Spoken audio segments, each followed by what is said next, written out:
So I just wanted to do a quick video about a subject which came up this week with one of our colleagues here in the office, and it was regarding a vehicle that was previously registered in Spain and how to re-register it in Spain and the possible problems that could arise from that.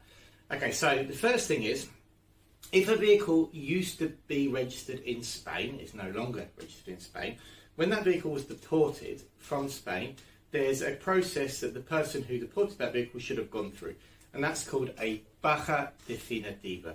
This is when you inform the DGT that you are taking the vehicle out of the country and you will be registering it somewhere else. A lot of times people register first in the next country before they do that, because they'll need to drive around on the Spanish plates, and you can't drive around once a baja definitiva has been declared. All right, but that's the correct way to do it. So if you've bought a vehicle which was previously registered in Spain and the person who exported it did a baja definitiva, then that's fine. You can come back to Spain. You have to get a document called a oficio de tráfico from the DGT, and that allows you to go through the ITV process and re-register the vehicle here. It's important to remember that a vehicle that has been previously registered in Spain doesn't have any input tax, duty or VAT liabilities, albeit that it was taken outside the EU. That's fine, you can register it back here without importing it and getting a DUA. Also, it doesn't have any special registrations tax liability, so an emissions tax as we call it, because it's been previously registered in Spain. So you're basically re-registering it and pulling it out of its deregistered state. Okay, so that's the first scenario that we've got with vehicles which have been previously registered in Spain. Now we've got two more scenarios which could happen, and they could be more problematic. So scenario two is that the person who exported the vehicle only did a temporary baja, as we call it. It's called a baja temporal. This is when you take a vehicle off the road. It can no longer be driven on the roads, but it's not permanently exported.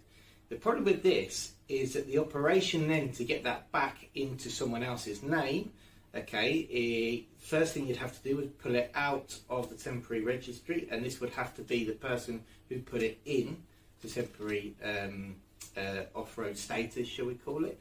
All right, baja temporal, as we know it. So it's a temporary off-road status is baja temporal. The person who put it on that would have to lift it from that, and then you'd have to do a transfer of ownership into the new owner's name. Okay, now, what's the problems with that? Well, quite often these vehicles have left 3, 4, 5, 6 years ago. They've gone to another country. The person who initially did it, no one can find them. There's never going to be a chance of getting that person's NIE or even contacted them to start the process of doing a transfer of ownership. Right, so if that vehicle's gone through third hands, should we say, a third party, a garage or something, who knows, how to get hold of the original owner of that vehicle. All right, so it's very, very complicated. If a vehicle's been out of the country for a certain amount of time, it's on a baja temporal, to actually get it out of that baja temporal and transfer the ownership. Don't forget also that transfer of ownership tax will apply. Depending on where you live in Spain, that's different rates apply as well. The third scenario is that nothing was done. So if nothing was done when the vehicle left Spain, there's a big problem, because that vehicle would have continued to be tax liable. Now, you can't have a vehicle registered in two countries, but essentially, if there's nothing was done when the vehicle left, Spain didn't know it left, and they haven't been informed by the country where it's now been re-registered that it left. So the town hall are going to continue to charge taxes. When the vehicle comes back into Spain, the only way to get it into the new owner's name is a transfer of ownership. The liabilities that we spoke about before, where's the previous owner, we don't know. But not only that, it might have a road tax liability, and if it owes money, you might find that the vehicle has a charge against it. Okay, so certainly before buying a vehicle that's been previously registered in Spain, you need to do your due diligence. Say it properly. How do you do your due diligence? Well, you have to get a document called a nota informativa. Okay, nota informativa comes from the DGT, traffic authorities here in Spain, and that will tell you the current situation of the vehicle, even if it's been deregistered. All right, if you know the VIN number or the previous registration number of the vehicle, you can order one of these on the DGT's website using your digital certificate, and that will tell you the status of the vehicle.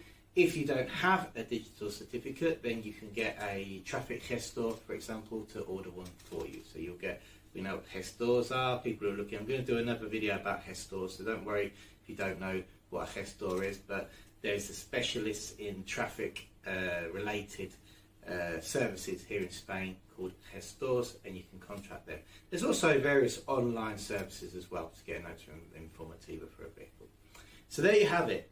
What happens if you buy a vehicle that's been previously registered in Spain? There's the first and the two red flags, shall we say. So if it hasn't been deregistered properly, you really have to make sure that you do your due diligence before you buy the vehicle.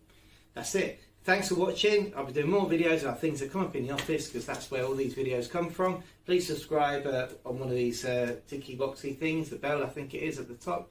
And if you like the video, give us a like below. And yeah, we'll put some useful links at the bottom as well. Thanks.